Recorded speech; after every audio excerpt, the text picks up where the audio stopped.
Whether you've been racing for years or this is your first race, we're all going to eventually show up to a race and our legs just feel absolutely horrible. And although it's different for everybody, today we're going to examine some of the ways you can prepare for your next race so you can absolutely crush it.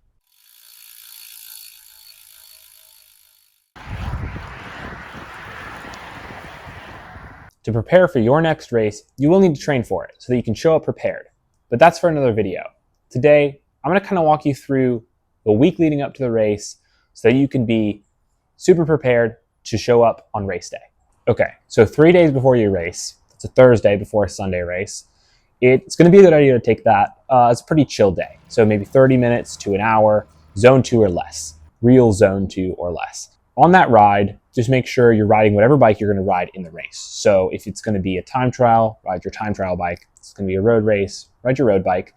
If it's an Omnium, you can pick and choose which bike you're going to use. And I generally recommend that 2 days before the race, it's a Friday before a Sunday race, you take it as an off day. Give your body a little chance to rest up, recover from whatever other training you did that week. Now, the day before the race, the really important one.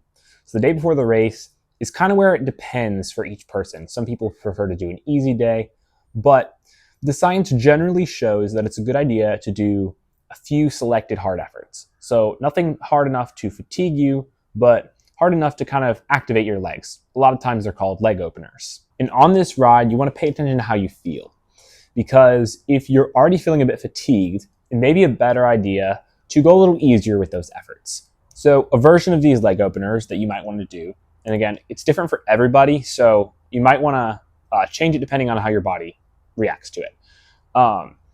Something like 5 minutes at tempo with a few minutes off, maybe a minute at threshold with several minutes off, and then maybe a few short sprints, maybe zone 5 for 30 seconds with 2 minutes off, and then zone 5 for 30 seconds. So it's something kind of like what I like to do.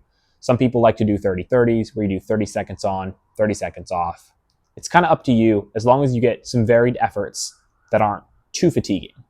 And there you go. With your leg openers out of the way, you should make sure to prioritize rest and recovery leading up to the race. There's only one more night left. Make sure you prioritize the rest and eat plenty of food. Race day, make sure you get a good warm-up in, and you're all warmed up for race day. And there you go. You should be all prepared for your race. Now remember, it is a little different for everybody, so feel free to tweak based on how you feel in your race. These are just some general guiding principles for when you prepare for your next race. So don't forget to subscribe, leave a comment down below, and like this video.